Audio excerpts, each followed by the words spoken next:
The birthday cake had 3 tiers. White frosting, real jasmine flowers pressed into the sides. I had requested those specifically. 70 candles arranged in 2 rows because the baker ran out of space. It was a Thursday in November. The private room at Harlow's restaurant in Millbrook, Connecticut. 50 guests. Family, old colleagues, neighbors, people I had known for decades. My daughter-in-law, Kristen, stood up at 7:11 p.m. and tapped her champagne glass. The room went quiet.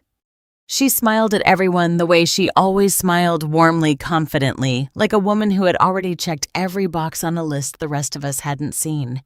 She spoke for 4 minutes. She said I had lived a full life. She said my recent health journey had given the family some important things to think about. She described a place called Sunrise Gardens. Beautiful grounds, she said. A wellness team activities every single day. She never looked at me once. Then she said, "Grandma is moving to Sunrise Gardens on Friday. It's already arranged."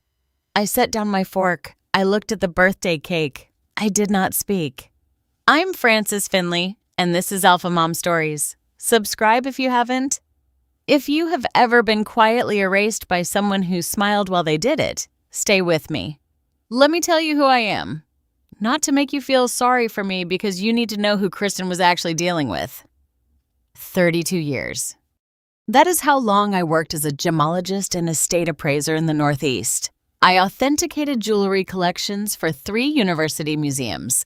I assessed estates for 2 major auction houses. Pieces ranging from Victorian morning jewelry to Depression-era Tiffany glass to once a Cartier bracelet that turned out to be a very convincing fake from a Paris market in 1923. I testified as an expert witness in 14 fraud cases, 14 federal court, state court, probate court. I helped put people in prison for forgery. I understand what evidence is. I understand what a chain of documentation means. I understand precisely and professionally what a signature looks like when it belongs to the person who supposedly wrote it, and what it looks like when it does not. My husband Robert died 11 years ago. Pancreatic cancer. He was 62. I have lived alone in our colonial in Millbrook since then. 3 bedrooms, a kitchen, office, alcove where I kept 30 years of professional files. A garden Robert started that I maintained in his memory. The house is paid off. It has been in a family trust since 3 years ago. I did that quietly with my attorney the same way I did everything that mattered in my professional life without announcement, without ceremony, and without anyone's input but my own. I wore jasmine perfume to every important professional event of my career, every deposition, every court appearance, every authentication session that mattered. I wore it to the birthday party. Old habits. There is one more thing you need to know. By the time Kristen stood up at that table and made her announcement, I had already spoken to an attorney. I had already completed a full neuropsychological evaluation with a certified geriatric psychiatrist. I had already documented 18 months of my daughter-in-law's behavior in a written timeline dated and specific. I had known what was coming. I had been ready for 3 months. Kristen did not know that. Kristen arrived in my son's life 8 years ago. She was 30 when they met. Efficient, organized, charming at dinner parties, a hospital administrator at St. Anoni's Medical Center. She managed 3 departments coordinated with 8 attending physicians and never missed a deadline. I tried to like her. I want to say that clearly. I tried. In the beginning, there was nothing specific to dislike. She was professional. She remembered birthdays. She sent thank you notes within 24 hours. But there was something I noticed early. An instinct formed over 3 decades of assessing things people claimed were one thing when they were actually another. Kristen had a way of positioning herself as the expert in every room. Not loudly, never loudly. It was a quiet repositioning, the way she might say at a family dinner, "Let me look into that." And then the looking into would happen entirely under her management with results she reported back edited through her perspective. Or, "I've already handled that," when no one had asked her to handle it. Or the phrase I heard most often, "It's already arranged." She used that phrase about furniture arrangements, about holiday plans, about medical appointments she had scheduled on my behalf without asking me first. Always said with the same warm smile, always said in a way that made pushback seem ungrateful. I should have counted how many times I heard it. About 18 months before the birthday party, Kristen began telling people I was struggling. Not dramatically, she was never dramatic, casually. At Thanksgiving, she mentioned to Tom's sister that I had seemed confused at the grocery store. At a soccer game for the grandchildren, she told Tom's aunt that she was a little worried about me. One comment here, one concern aside there, the narrative accumulated. Every human being forgets something. Every human being misplaces their keys or asks the store clerk where they moved the yogurt. When Kristen had been dripping a story about Frances's decline into every family conversation for 18 months, those small, normal human moments landed differently. That was the design. She wanted the house. My colonial in Millbrook appraised at $1.1 million, and my investment accounts $340,000 carefully managed since Robert died. Kristen's salary had a ceiling. Tom's salary was good, but not enough for the life she was planning. She had been doing the math since the day I became a widow. I want to be fair to Kristen. She believed she was going to win. She had every reason to think so. She had executed her plan carefully. She had managed the narrative for a year and a half. She had found a nursing home. She had filed the paperwork. She had arranged the party. She made one error. She underestimated who she was building a case against. My son Tom is 45 years old. He is a cardiologist at Hartford Hospital. He saves lives for a living. He is in the specific and technical domain of medicine, one of the best people I've ever seen work. He is also, and I say this with full love and zero blame, a man who does not examine his assumptions about the people he trusts. Tom trusted Kristen the way capable people trust their most reliable colleague completely without checking. He visited me every 3 or 4 weeks. He never saw anything wrong. I was who I have always been. Direct, organized, a little dry. But Christine's voice was always in his ear afterward. She seemed a little confused when I called Monday. I'm worried. Or I noticed she was repeating herself at dinner. Should we talk to Red? Not lies large enough to confront just a consistent low-level pressure on his perception. 18 months of it, bending his view of me by small degrees. Tom outsourced his family conscience to Kristen. The way some physicians outsource their domestic life entirely without auditing because they trust that the person they chose is managing it correctly. That is not stupidity. It is a particular kind of trust that becomes over time a particular kind of blindness. I did not hate him for it, but I also did not tell him what I knew. I made that decision deliberately. Tom would have gone back to Kristen. He would have told her. She would have accelerated the plan or destroyed the evidence or done something that made legal action harder. I needed Tom to see it for himself. Not be told, not be warned. See it. That is the only way it would hold. Dr. Alan Red has been my general practitioner for 14 years. He is 58, competent, affable. He has a practice in downtown Millbrook. He has known Tom since Tom did his residency at Hartford. They have played golf together for 12 years. 3 months before the birthday party, Kristen visited Dr. Red's office. She came without me. She brought a typed letter on a template she had prepared herself. The letter stated in clinical-sounding language that Frances Finley displayed mild to moderate cognitive impairment, consistent with early-stage dementia, and recommended placement in a supervised long-term care facility as soon as reasonably practicable. Red had seen me the previous week for my annual physical, blood pressure, cholesterol, a discussion about my sleep, which has always been light. He had not administered a cognitive assessment, no Montreal Cognitive Assessment, no trail-making test, no clock-drawing exercise, no verbal fluency screening, nothing that would constitute by any professional standard an evaluation of cognitive function. He signed the letter after what I was later told was a 40-minute meeting with Kristen. 40 minutes. I have been his patient for 14 years. He has never once asked me to name the current president or count backward from 100. He signed it because Kristen was organized and credible, and because Tom was his golf buddy, and because the path of least resistance was to trust the concerned daughter-in-law who had come prepared with a document and a diagnosis already written. That is not malice. That is something else. Something that also has consequences. I found the letter 3 months before the party. I did not find it in a drawer. I did not find it in the mail. Kristen left her tote bag on my kitchen counter during a Sunday visit when she went to the bathroom. The envelope was visible, partially open. I pulled it out. I read it, and then I looked at the signature at the bottom. It was close to Alan Redd's signature. Very close. But something was slightly wrong. The loop in the capital R. Slightly wrong is the most dangerous thing I have ever encountered in 32 years of professional authentication work. Perfectly wrong is obvious. Perfectly right is clean. Slightly wrong means someone practiced, but not enough and didn't know what to practice. I set the letter down. I looked at it for 30 seconds. Then I went to the filing cabinet in my kitchen office alcove. I keep meticulous records.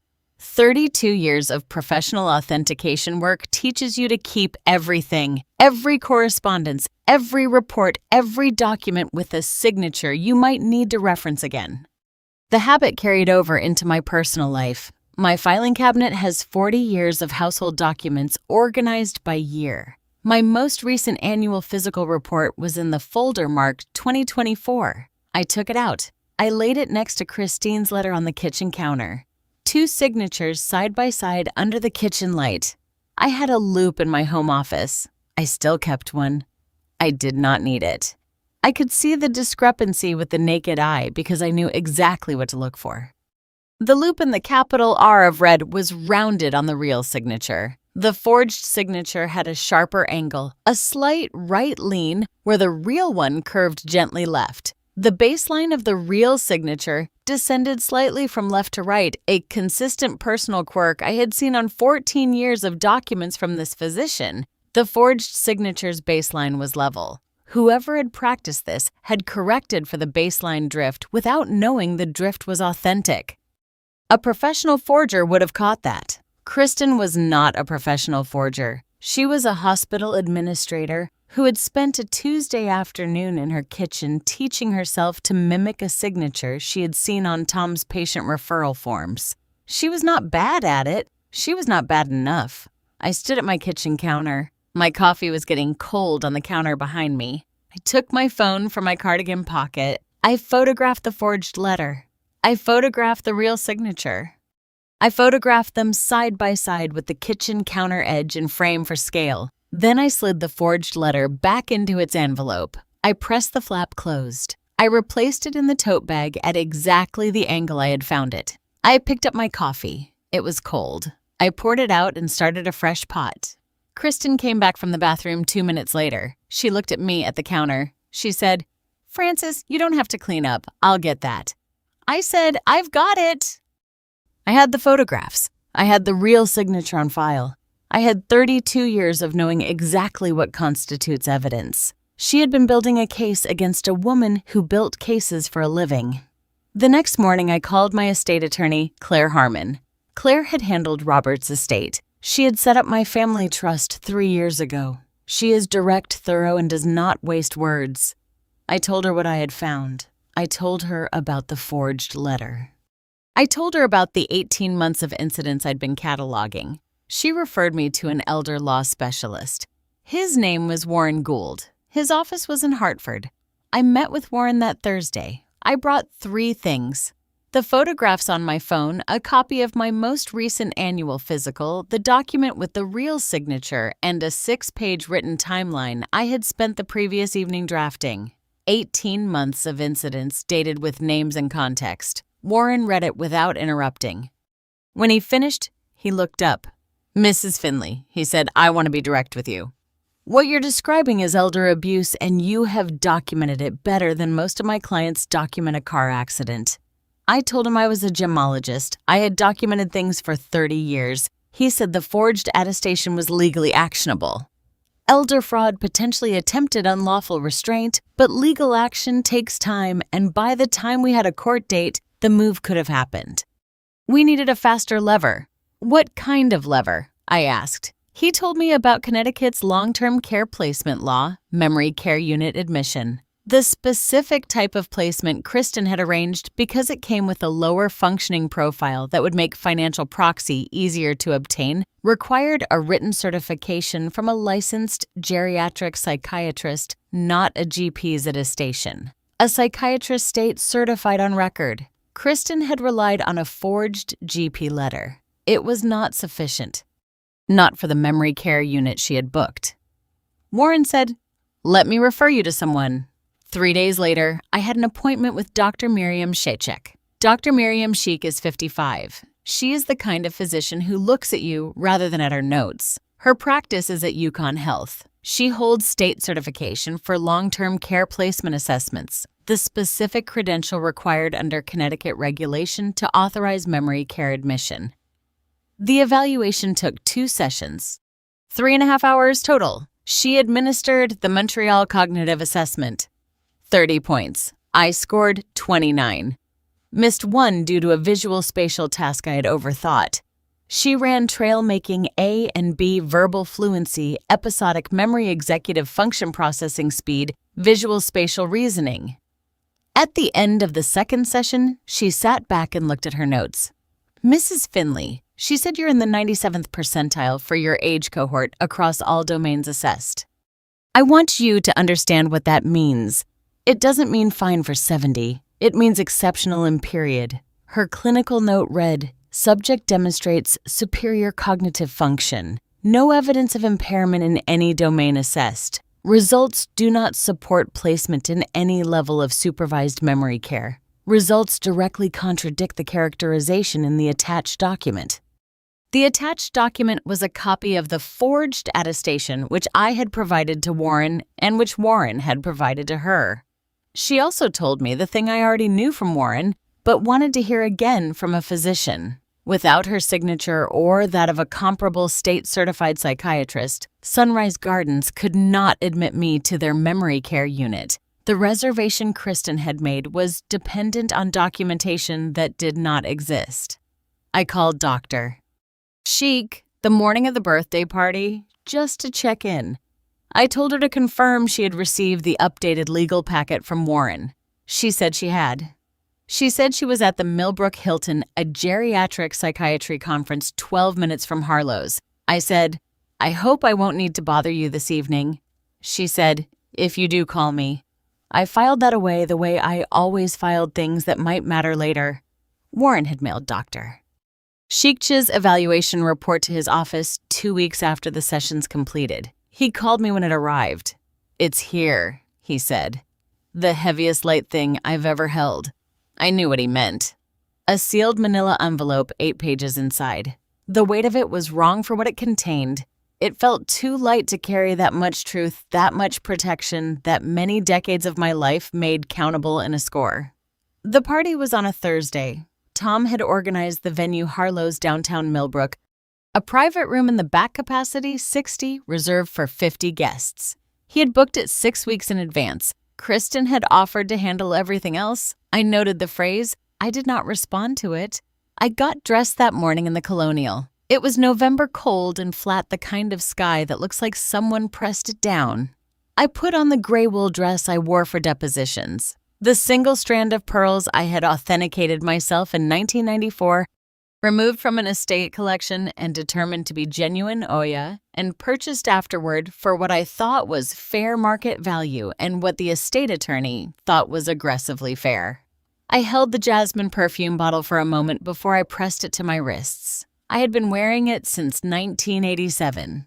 The first time was a deposition in a stolen Tiffany case. I was 31. My hands were steady, and the opposing attorney had underestimated me comprehensively. I wore it to every deposition after that, every court appearance, every expert witness session where someone's professional credibility or freedom or considerable amount of money hung on whether I could prove something real was real and something false was false. I pressed the perfume to both wrists. Old habit. On the drive to Harlow's, I thought about nothing specific. I was not afraid. I was not rehearsing. I was simply present. 32 years of expert witness work teaches you one thing above all. Do not anticipate the room. Let the evidence speak when it is time. Linda Okafor was already at the restaurant when I arrived. She had saved me a seat to her right. Linda has been my best friend for 22 years. She is 68. She is a retired school principal from Millbrook Elementary who has never once said a thing she did not mean. She hugged me and then held me at arm's length and looked at my face. "You look like you're about to cross-examine someone," she said. I told her I was just there for the cake. That was half true. The first hour was pleasant in the specific way that hours are pleasant when you know something is coming. Tom gave a toast. It was warm and genuine. He talked about a road trip we took when he was 12, just the two of us, to see a lighthouse in Maine that I had authenticated a Fresnel lens for. He remembered the lighthouse smell, salt and metal, and something old. I had forgotten he remembered that. I watched him and felt the particular love I have always had for my son, the kind that does not require anything in return, the kind that held even through 18 months of his absence. Not physical absence, but the specific absence of a man who has outsourced his attention. Kristen worked the room while Tom spoke. She was skilled at it. She moved from table to table with her champagne glass, leaning in to speak, quietly touching people's arms. At one point, she stood near the back table where Tom's sister and two neighbors were seated, and I saw the shift in their expressions as she spoke, the small sympathy tilt of their heads, the reaching out to touch her arm. I could not hear what she was saying. I did not need to. Linda leaned toward me. "Are you hearing this?" I said every word. The cake was brought out at 7:06 p.m. The baker carried it in on a wooden board. 3 tiers, white buttercream, real jasmine flowers pressed along the sides and top. The smell hit the room before it reached the table. Jasmine, clean and soft and precise. I had requested those flowers specifically. I had told the baker the occasion. I had told him the perfume I wore. The smell of the room shifted. It smelled like every courtroom I had ever walked into, like something true. At 7:11 p.m., Kristen set her champagne glass down, picked it back up, and tapped it with her dessert fork. The room went quiet. She stood. She smiled. I'm going to tell you what she said as accurately as I can. She began by praising what she called my full and remarkable life. She mentioned my career briefly. Gemologist and appraiser. She said, which was accurate, though she said it the way people mention occupations at cocktail parties without weight. She mentioned Robert briefly. She said, the family was so grateful for everything I had given them. Then she paused. Her face shifted not from happiness to sadness, but from happiness to a specific kind of careful concern, the face of someone who has practiced the transition. We've been watching Francis closely over the past year, she said. And as a family, we've had some important conversations. Francis's health journey has given us a lot to think about. Health journey. Those 2 words landed in the room like something placed carefully on a table. We wanted to share some good news tonight. We know how much you love her. She described Sunrise Gardens. The beautiful grounds, the wellness team on site 24 hours, the activities program, art classes, a garden, walking paths, the community of wonderful people, Francis's age, the devoted staff. She spoke for 4 minutes. She spoke about me in the third person. I was sitting 3 feet to her left. She never once looked at me to see how I was receiving this. That told me everything. She had decided this was not a conversation. It was an announcement. The conversation in her mind was already over. At the exact end, with the smile still full and the champagne still raised, she said, Grandma is moving to Sunrise Gardens on Friday. It's already arranged. One cousin at the back table began to applaud. The room looked at me. I set down my fork. I looked at the birthday cake. The jasmine flowers were still pressed into the sides. 3 tiers, 70 candles, the smell of truth. I did not speak for 4 seconds. I have given expert witness testimony in 14 fraud cases. I know how to make 6 words land like a verdict. I picked up my napkin, patted my mouth, set it down. I said, Thank you, Kristen. I won't be going. I said it without raising my voice, without looking away from her, without hesitation or tremor or apology. 6 words. The room went very still. The cousin who had been applauding stopped. Kristen's smile held. It was an extraordinary thing to watch, the speed of the recalibration. 1 second. She processed. She adjusted. She answered, "Francis, we've discussed this." We had not discussed anything. I want to be clear about that. In 18 months of managing my health journey, Kristen had never once sat across from me and said, "Francis, I am concerned about your cognitive function. Would you be willing to see a specialist?" She had never once asked me what I wanted for my life. She had made assessments, had conversations with everyone except me, had booked a room, had arranged a Friday. We had not discussed anything. "We have not discussed this," I said. Same tone, same flat delivery. "You have arranged something that is different." Tom shifted in his chair. I could see the motion in my peripheral vision. Linda did not move. The room had the quality of a deposition when the first document is presented, everyone holding their breath, waiting to see if the witness will crack or hold. I was the witness. I was also, in this case, the attorney. I was going to hold. Kristen shifted her weight a small movement. Her smile changed, still there but thinner. "Francis," she said, "Dr. Red has expressed serious concerns about your health and independence. We are doing this because we love you. The arrangements are made. The move is Friday." Dr. Red, I said, has not administered a cognitive assessment, not once in 14 years. He has submitted a letter. I know what the letter says, Kristen. That stopped her. The calculation was visible briefly beneath the concern. I could see her measuring how much I knew against how much she needed me not to know. Tom spoke. "Mom, maybe we should discuss this privately." "Tom," I looked at him. "Your wife has made an announcement in front of 50 people as if the decision is final. It is not final." He looked down. Kristen addressed the table. Then she did it gracefully. I will give her that. She pivoted to the room as if she were managing a difficult meeting at the hospital, bringing stakeholders back on board. "I know this is uncomfortable," she said. Her voice was warm again.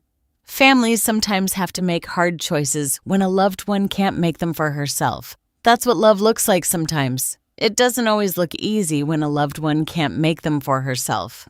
Present tense, as if I were already somewhere else. As if the woman sitting 3 feet away with a napkin on her lap were a hypothetical. One of my former colleagues from the auction house, a retired director named Howard 73, sitting at the corner table, spoke up. His voice was dry. "Francis," he said, "do you want to leave?" I said, "No, I want to stay right here." Kristen looked at me. I looked back. "Francis, Dr. Red has been very clear about, I know what Dr. Red's letter says, Kristen." I let that sit for a moment. I've read it. Something moved across her face. Fast gone. The calculation. She had not expected me to say I had read it. There was a silence after that 3-4 seconds. The waiter came in from the hallway, saw the room and retreated. Kristen reset her face. She put her concern back in place. She reached for her champagne. "I think we should move forward," she said. "We have a lovely evening to get back to." "Francis, I know this is surprising, but when you've had some time to," I reached for the birthday cake. Not dramatically, not as a gesture. I simply wanted a piece of my own birthday cake. The jasmine flowers, the 3 tiers. I had paid for it. I had chosen it. I had asked for those specific flowers. Christine's hand moved. It moved fast, faster than I expected from someone who had spent 18 months being careful. She struck the plate from below, angled sharply. The cake went sideways. Then it went down. 3 tiers of white frosting and real jasmine flowers on the floor, on the tablecloth, on the hem of my gray wool dress. The room went airless. Someone made a sound, not a word. Just the involuntary breath people make when something they cannot take back has happened. Tom said, "Kristen, just her name, nothing after it." Kristen stood very still. She was breathing differently. 18 months of careful management had just cracked in one motion. 1 second where her hand moved faster than her composure. I looked at the cake on the floor. The jasmine flowers were scattered across the white tablecloth. One had landed on my napkin, still intact. I looked at the flower for a moment. Then I looked at my daughter-in-law. She was looking at her own hand as if it had surprised her. I thought, there it is, the thing she's been hiding for 18 months. Not cruelty, not the plan, the panic underneath the plan, the moment when control slips and what was always there comes through. I picked up my purse. I stood. I did not say anything. I walked to the door. I thanked the hostess on my way out. Her name was Deborah. She was 23, maybe 24. She was standing at the front desk with a reservation tablet in her hand and an expression of careful neutrality that told me she had heard raised voices from the back room.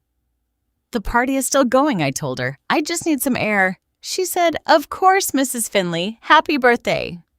I pushed through the front door. November in Millbrook. Cold. The kind of cold that arrives all at once and settles against your face like something definite. The parking lot was lit by 2 orange overhead lights. The smell of exhaust and bare pavement and cold air. I stood under one of the lights. I opened my purse. I found what I was looking for. Dr. Miriam Sheck's card, which I had placed in the interior pocket of my purse that morning when I called her. I had transferred it from my wallet deliberately. I had thought, if tonight goes the way it might go, I will want this without searching. I dialed. She answered on the second ring. She had been building a case against a woman who built cases for a living.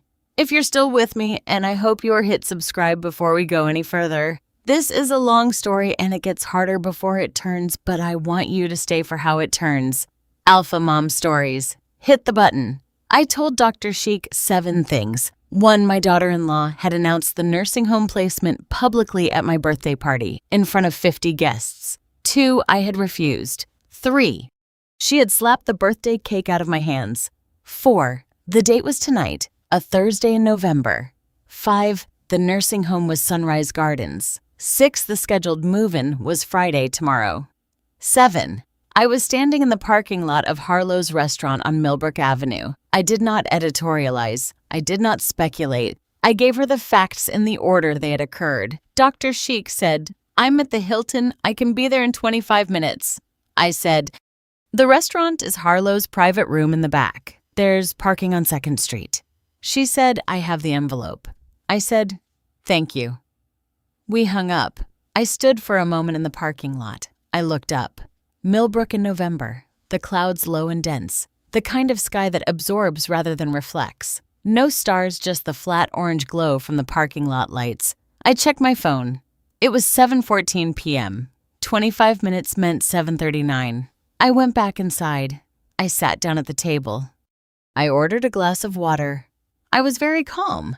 Not the calmness of someone who has nothing to lose, the calmness of someone who has already done everything they needed to do and is now simply waiting for time to pass. When I came back in the room was different. 2 guests had left. I saw the empty chairs at the corner table, coats gone. The cousin who had applauded at the announcement was now very quiet, looking at his plate. Tom's sister was speaking in a low voice to her husband.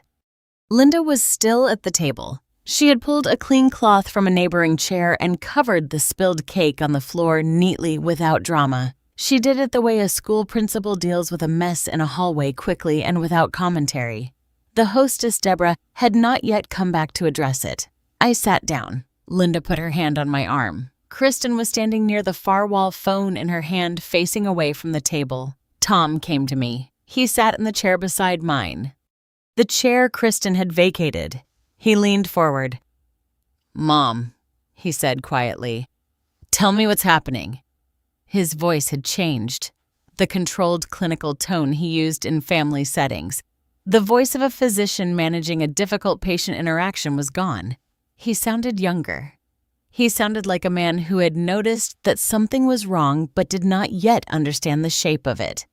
"Tom," I said, "I need you to stay calm. Something is coming that is going to be hard for you. I want you to know that I am not angry at you." He frowned. "What are you talking about, 25 minutes?" I said. "Just stay calm. Mom, 25 minutes. He sat back. He looked at me. He looked at Kristen's back across the room. The room watched us the way rooms watch a deposition when the first document has been presented, and everyone is waiting to see who speaks next. I drank my water. Let me take you back 3 months. It is a Sunday. Tom and Kristen have come for dinner. It is an ordinary Sunday. Pot roast green beans, the good plates. Kristen arrived with a tote bag. She helps set the table, refills the water glasses, asks about my sleep. After dinner, she uses the bathroom down the hall. Her tote bag is on the kitchen counter. I'm at the coffee maker running a fresh pot for dessert. The tote bag is open, not fully open. The zipper is 3/4 closed. The way people zip a bag when they're in someone else's house and they're not thinking about what's inside. The corner of an envelope is visible. I know this about myself. I have never in my professional life walked away from something that was slightly out of order. 32 years of authentication work. If something is visible, it is worth looking at. If something is worth looking at, look carefully. I pull the envelope out. It is not sealed. The flap is folded in. I open it. The letter is typed on a template with Millbrook Family Medicine's letterhead at the top. Dr. Allen Red, M.D. The text is precise. Clinical, devastating, mild to moderate cognitive impairment, memory lapses. Difficulty with daily tasks. Recommendation, supervised long-term care facility. I read it once. I fold it back into the envelope. Then I go to my kitchen office, alcove bottom, right drawer, the folder marked 2024. I pull out the annual physical report from my appointment 6 months earlier. I carry it back to the counter. I lay both documents side by side under the kitchen light. The signatures are 10 inches apart. I look at them for 40 seconds, the loop and the capital R of red. On the annual physical, the real document, the loop is open, rounded, generous. It leans slightly left at the apex. 14 years of watching Alan Red sign his name at the bottom of routine forms. On the letter in Kristen's bag, the loop is different, sharper closed at the top. The lean has been corrected. Too corrected. Someone had looked at Red's signature and understood that it leaned but had overcorrected in the other direction. And the baseline, the real signature's baseline, always descended from left to right, barely consistently a personal quirk. The forged baseline was flat. 40 seconds. I know what I'm looking at. I take out my phone. I photographed the forged letter. I photographed the real signature. I photographed them side by side with the counter edge and frame. I slide the forged letter back into its envelope. I replace it in the tote bag at exactly the angle I found it. I pick up my coffee cup. Cold. I pour it out. I hear Kristen's footsteps in the hallway. I'm at the coffee maker by the time she comes in. She looks at me. "You don't have to clean up, Francis. I'll get that." I say I've got it. I start the fresh pot. I do not look at her. I have 2 photographs on my phone of a forged medical document. I have the real signature on file. I have 32 years of knowing exactly what constitutes evidence. The coffee maker begins to hiss.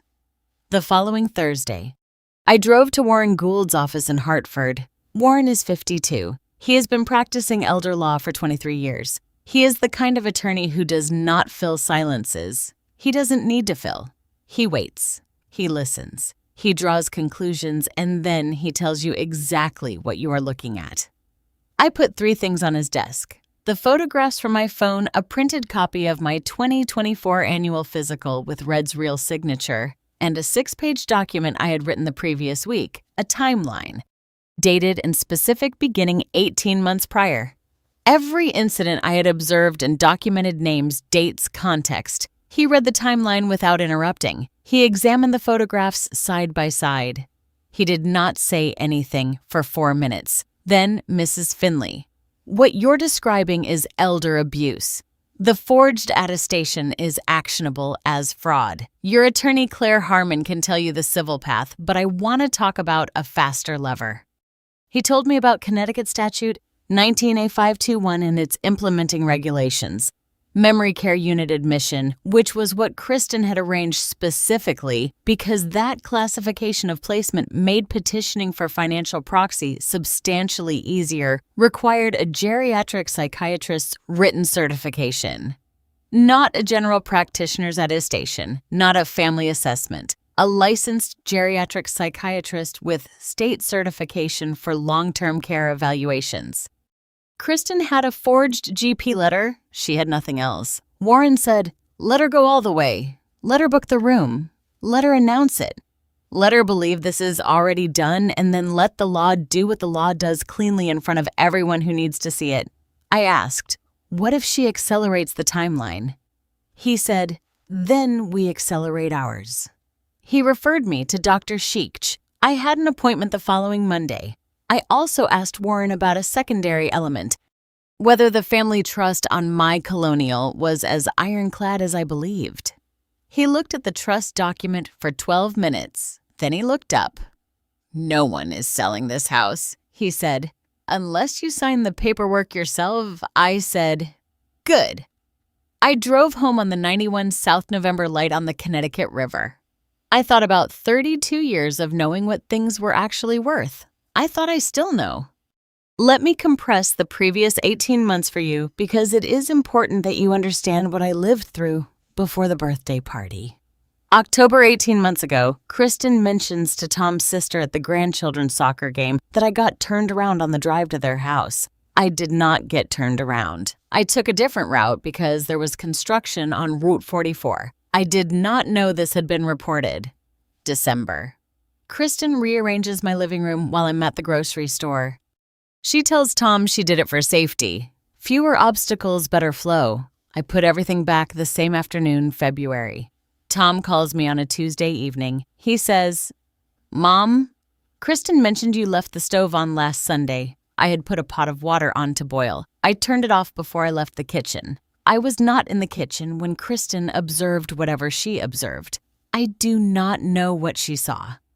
I know what I did." April. Kristen begins intercepting my mail. Not all of it. The obvious pieces go through bills and cards and catalogs, but any piece of correspondence from financial institutions or medical offices she offers to help sort through. I decline. She begins mentioning to Tom that I sometimes seem overwhelmed by the paperwork. June.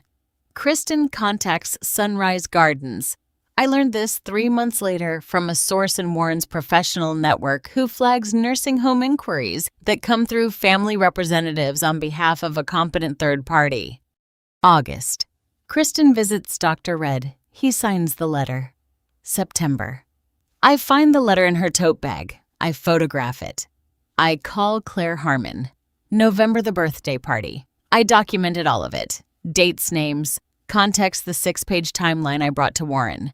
There is a specific discipline in documenting things carefully over time. It is the same discipline required for authentication work. You cannot rush toward a conclusion. You cannot act on suspicion. You collect, you verify. You wait for the moment when the documentation is sufficient to be irrefutable. I was not afraid in those months. I was working back in the restaurant present tense. My phone said 7:14 p.m. 25 minutes meant 7:39. The room had settled into the specific discomfort of a situation that is not resolved, but is not escalating. The way a courtroom feels during a recess when everyone knows the next session will be decisive. Kristen had returned to the table. She was seated across from me. She had refilled her champagne glass. She was not drinking from it, just holding it. A prop. She tried twice. At 7:21. "Francis, I really think we should." Kristen, one word. She stopped. At 7:28. "Tom, maybe you and your mother could." Tom did not respond. He was looking at his phone. He had been looking at it for several minutes, scrolling through something. Linda held her hand gently on my forearm, not squeezing, just present. An older couple from across the room, Phil and Marjorie Dalton, neighbors for 16 years, came to the table and wished me happy birthday. Phil shook my hand. Marjorie kissed my cheek. Neither of them mentioned what had happened. That was exactly right. Tom looked up from his phone. His face had changed, not dramatically. Physicians are trained not to show their assessments externally until they have confirmed them. But I have watched Tom's face for 45 years. I know the change. It is the face he made at 23 when he got his first cardiology rotation assignment. The moment he understood that something he had been hoping for was real. Except this was the inverse of that. This was the face of a man who had just confirmed something he had hoped was not true. He put his phone in his pocket. He looked at Kristen. She was looking at the champagne glass. I said quietly so only Tom could hear, "Stay calm." 12 more minutes he looked at me. 12 more minutes, I said again. He nodded once small. At 7:33, Kristen made one more attempt. She set down her champagne glass. She addressed the table. Not just Tom and me, but the remaining guests, the witnesses she had been managing all evening. "I know this is uncomfortable," she said. Her voice was warm again. The hospital administrator voice. The voice of someone managing a stakeholder meeting that has gone sideways and needs to be brought back on track. We're not asking anyone to take sides. Frances has been struggling, and we want her to have the support she needs. That's what this family does. A few guests nodded uncertain nods, the kind that mean, I don't know what to do with my face right now. Howard from the auction house looked at me across the table. I said, "It's all right, Howard." Kristen continued, "We're not doing this to hurt anyone. We are doing this because Dr. Red has been very clear that Frances needs more support than any of us can provide at home. This is the right choice for the family." The right choice for the family, not my choice. Not my life, the family's choice, as if I were a decision to be made rather than a person making one. I looked at Kristen. "I know what Dr. Red's letter says," I said. She held my gaze. "I've read it carefully," I said twice. The flicker. There it was again. The calculation beneath the warmth running fast, trying to determine how much I knew and whether it mattered. She had not known I read the letter. She had not known I photographed it. She had not known about Warren Gould or Dr. Sheik or the evaluation or the sealed envelope sitting in a manila folder in Dr. Sheik's conference bag 12 minutes away at the Millbrook Hilton. She had built her case over 18 months. She had not known who she was building it against. I sat at the table and I thought about something Kristen did not know. I thought about it quietly, the way I used to think through an authentication problem. Not urgently, not dramatically, just following the chain. She had booked Sunrise Gardens Memory Care Unit. Specifically, the Memory Care Unit. Not a standard residential wing, not an assisted living apartment, the Memory Care Unit. The classification that in Connecticut comes with a cognitive impairment designation that makes petitioning for financial proxy substantially more straightforward. She had been specific. That specificity was intentional. What she did not know, Connecticut requires a written certification from a licensed geriatric psychiatrist for memory care admission. The regulation exists because memory care is a restricted classification. It carries legal implications for the resident's autonomy, including decision-making capacity and financial representation. The legislature decided correctly that a GP's note was insufficient to trigger those implications. Kristen had a forged GP letter. She did not have a geriatric psychiatrist certification. The nursing home had told her when she booked the room that she would need to obtain one before the move-in.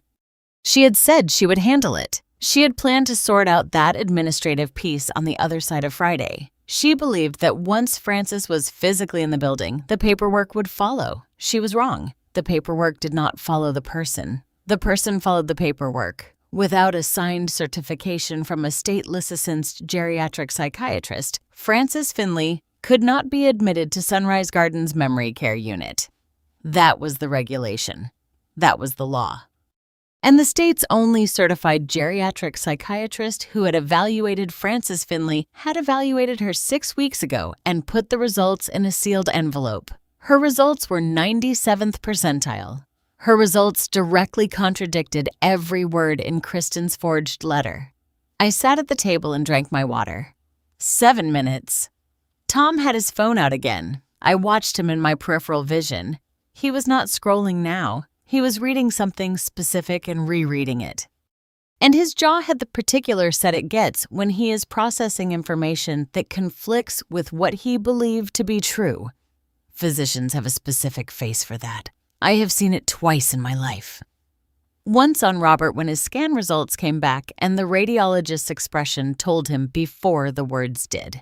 Once on Tom at 23 when a patient he had been certain was improving went into cardiac arrest. The face of someone whose model of the situation has just been broken by facts. He looked up. He looked at Christine's profile. She was still working the room at the margins. A quiet word here, a reassuring touch there, managing the audience. Tom looked back at his phone. He had sent a text to Dr. Alan Red. I did not know this until later. He told me. He had scrolled back through their message thread, 12 years of it. Golf schedules and case consultations and occasional family mentions to a message from 2 months ago where Red had referenced a letter. Something about documentation for Tom's mother. Tom had not asked about it at the time. He had assumed it was routine. He texted at 7:34. Alan, what's in the letter you signed for my wife? At 7:35. Red called. Tom stood up from the table. He walked to the hallway. He came back 4 minutes later. He did not look at Kristen. He came and stood beside my chair. He did not speak. He looked at the tablecloth. He was very still. I put my hand on his arm once briefly. The clock on my phone said 7:38 p.m. 1 minute. 1 minute. The restaurant had quieted. The ambient noise, cutlery, other tables, the ambient life of a busy place had dropped. The remaining guests were still. The ones who had stayed were the ones who needed to see how it ended. Linda had not moved from beside me in 2 hours. Kristen was back at the table now. She was sitting. She was not talking. She had finally exhausted her management strategies. The room had not given her back the consensus she had walked in expecting.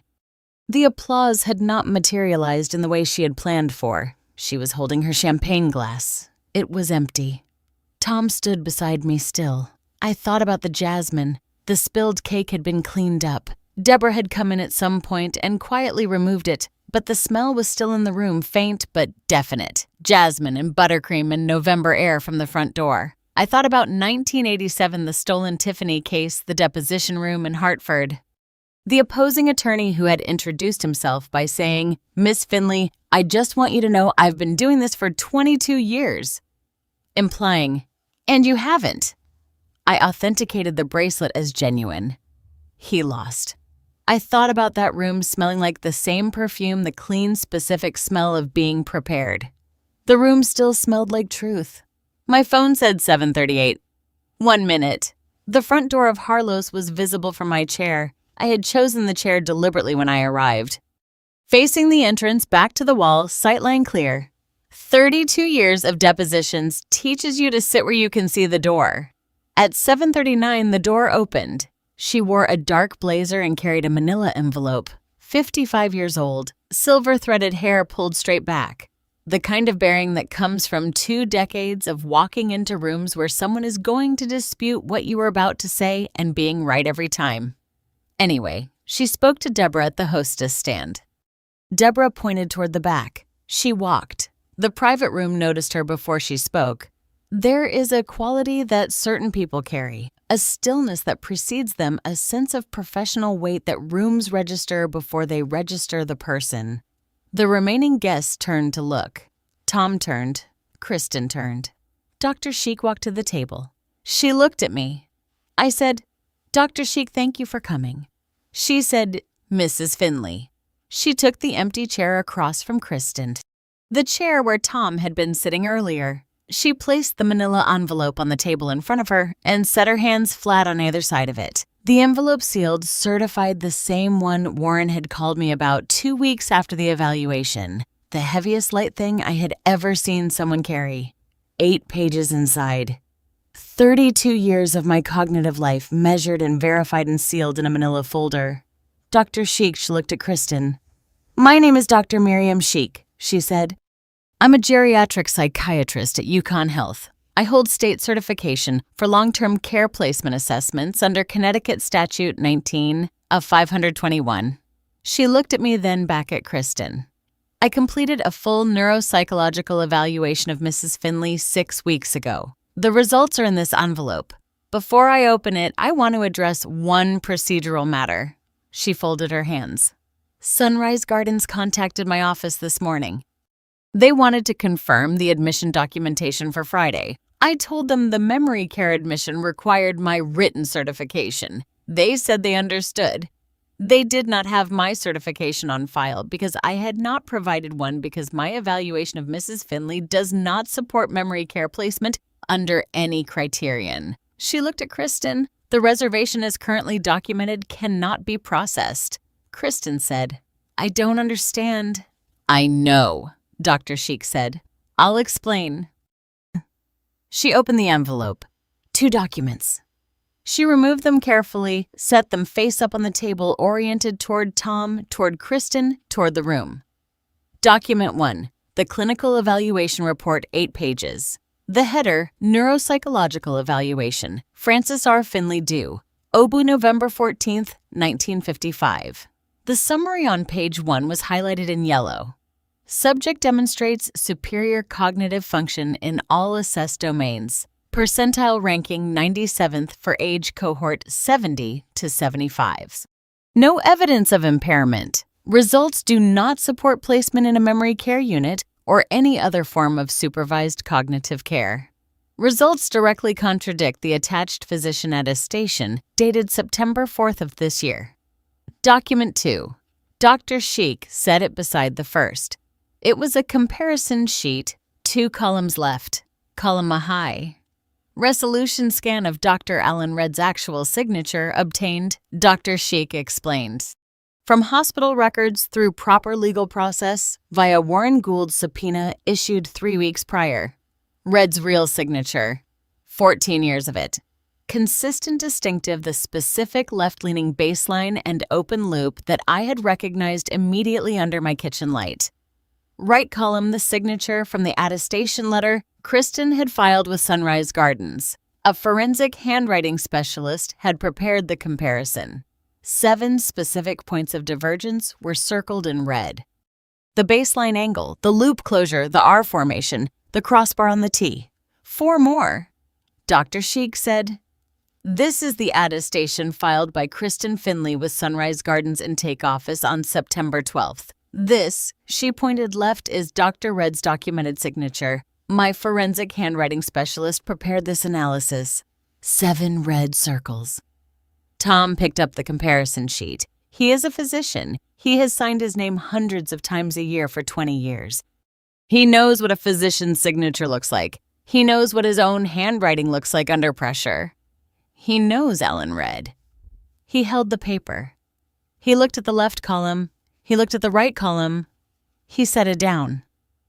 My son is a doctor. He knows what a forged medical signature looks like.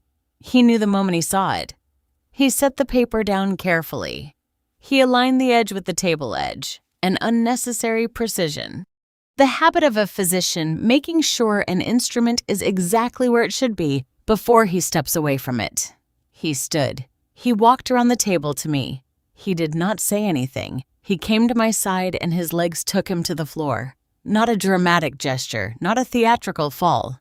He simply arrived beside me at a level below mine, one knee on the restaurant floor, looking at me from below, eye to eye. The way he used to look at me when he was 8 years old and came to find me in my study before he learned to stand. He said, Mom, how long have you known? I said 3 months. He was quiet for a moment. You didn't tell me. I needed you to see it yourself. He looked at the comparison sheet on the table. Then he looked at his hands. Then he put his face in his hands. He cried, Not loudly. Tom does not cry loudly. He never has. Since he was a child, it was always this, the silent kind. The kind that has no performance in it. The kind that happens when something fundamental has shifted and the body needs a moment to catch up to what the mind already understands. 50 guests in the room? Not a sound. Kristen said his name. Tom, he said without lifting his face. Don't. 1 word. Kristen was silent. I put my hand on the back of Tom's head once, the way I used to when he was sick. Just the weight of a hand, not trying to fix anything, just being present. He breathed once, twice. Then he sat back on his heels. He looked at me. Alan didn't write that letter, he said. No, I said he didn't. He told me. Tom stopped. He just called me. He said he had no memory of signing a letter regarding your cognitive function. He said he would never. He stopped again. I know, I said, Mom. His voice was very quiet. I'm sorry. I looked at my son. 45 years. The road trip to Maine, the lighthouse smell, the Fresnel lens, the boy who grew into a man who trusted the wrong person. I know you are. I said that's enough. Kristen spoke. There's been a misunderstanding. I was trying to help. Frances has been struggling, and I wanted to make sure she was. Linda Okafor spoke. In 22 years, I had never heard Linda raise her voice at a dinner table. She did not raise it now. She simply spoke into the room the way she used to speak into an assembly hall of 200 elementary school children with full authority. No performance. Kristen stopped. 22 years, Linda said. I have known this woman for 22 years. I have had lunch with her every week. I have watched her authenticate a disputed Cartier bracelet in 40 minutes. I have watched her walk into federal court and explain a forgery to a jury. They had never seen jewelry worth $200. They understood her. They convicted. I have watched her grieve her husband and plant his garden and read 3 books a week and manage her investments and run her house and remember every grandchild's birthday and the name of every person in every room she walks into. She looked at Kristen. She's never been confused. Not once. Not for a single moment in 22 years. Kristen looked at Tom. Tom was still on the floor beside me. He did not look at her. Dr. Sheik spoke. Mrs. Finley. She addressed Kristen. I am a mandatory reporter under Connecticut elder abuse statutes. The documents on this table, the forged physician attestation, the documented pattern of conduct described in Mrs. Frances Finley's timeline, constitute elder abuse as defined under Connecticut General Statutes, Section 17B-450. I am required to submit a report to Adult Protective Services. Your attorney will receive copies of my documentation. She said it plainly, without drama, the way she stated clinical findings. Kristen stood. She picked up her purse. She looked at the table at the comparison sheet, at Tom on the floor, at Dr. Sheik, at me. She did not speak. She walked out. I watched her go. The front door opened. The cold air came in briefly, then it closed. I did not say anything to Christine's back. There was nothing left to say.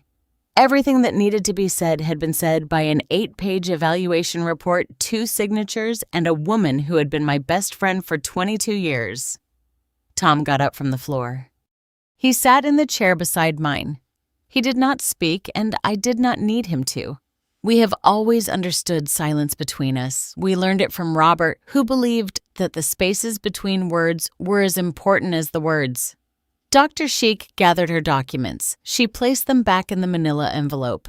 She gave me a business card with Warren Gull's name written on the back, a note about next steps, which I already knew but appreciated the formality of. She said, I'll be in touch Monday. She shook my hand. She left. Linda refilled my water glass. She did not comment on what had just happened. That was correct. A few minutes later, Deborah came into the private room. She was carrying something, a smaller cake 1-tier vanilla with a single white candle. She set it in front of me. Happy birthday, Mrs. Finley, she said. Her voice was careful kind. The kind of careful kindness that young people offer when they have witnessed something they do not fully understand but know is serious. I looked at the cake. 1 candle, plain white frosting. I thought about 3 tears and jasmine flowers on the floor. I thought about 32 years in depositions and the smell of jasmine and everything it had meant to stand in a room with evidence that no one could argue with. The room still held the faint smell of the first cake. Jasmine mixed with cold air from the open door and the vanilla of the second cake and the particular atmosphere of a room in which something true had just been established. It smelled right. Howard from the corner table started to clap quietly. 1 pair of hands, then Linda, then Phil Dalton, then Marjorie, then the room. No one cheered. No one spoke, just hands. I leaned forward and blew out the single candle. Before I tell you what happened after, I want to ask you something. Have you ever had to wait quietly for someone to see the truth for themselves? Not argue, not convince, just wait. Tell me in the comments because that is the hardest kind of patience I know of. And I want to know if it's familiar to you. Alpha Mom Stories. Subscribe if you haven't. Stay for the last part. Here is what happened after Adult Protective Services opened an investigation within 10 days. The investigating worker came to my home. I sat at my kitchen table and gave her the same 6-page timeline. I had given Warren, along with the photographs of the forged letter and real signature, the evaluation report from Dr. Sheikh, and a written account of the birthday party, including the assault, the slapped cake, which is classified under Connecticut law as physical elder abuse. I cooperated with everything. I have spent 32 years understanding that documentation is not a gesture, it is a structure. You build it correctly and it holds. Dr. Alan Redd received a formal complaint filed with the Connecticut Medical Examining Board. The complaint alleged that he had signed or allowed his signature to be affixed to a document attesting to cognitive impairment in a patient he had not assessed for cognitive function. The board required him to complete a 40-hour continuing education program in elder care ethics and geriatric assessment standards. His medical license was not revoked, but his name is now part of a formal record. His relationship with me as my physician ended that month. I now see a physician recommended by Dr. Sheikh. The nursing home Sunrise Gardens received formal documentation from Warren's office and Dr. Sheikh's practice, confirming that the pending memory care admission was not supported by clinical evidence and that the submitting documentation had been identified as potentially fraudulent. The reservation in my name was canceled. I was told this in a letter that arrived 10 days after the party. I read it at my kitchen table with a cup of coffee. Tom moved out of the house he shared with Kristen 3 weeks after the birthday party. He called me the morning he left. It was early, so 6:30 a.m. He said, "Mom, I'm sorry. I know that doesn't cover it, but I'm sorry." I said, "Tom, I know that does cover it." He said, "I don't know what happens now." I said, "That's all right. You don't have to know yet." I do not know what will happen to Tom and Kristen's marriage. That is not my story to tell. What I know, Tom has dinner with me every other Sunday now. He calls on Tuesdays. He is rebuilding the part of himself that he outsourced for 8 years. That takes time. I am patient with it. Linda and I had lunch the following Tuesday. She ordered the French onion soup. I had the salmon. We talked about a book she had recommended 3 weeks earlier and about the garden. Whether Robert's hostas would need dividing in the spring. We did not talk about the birthday party.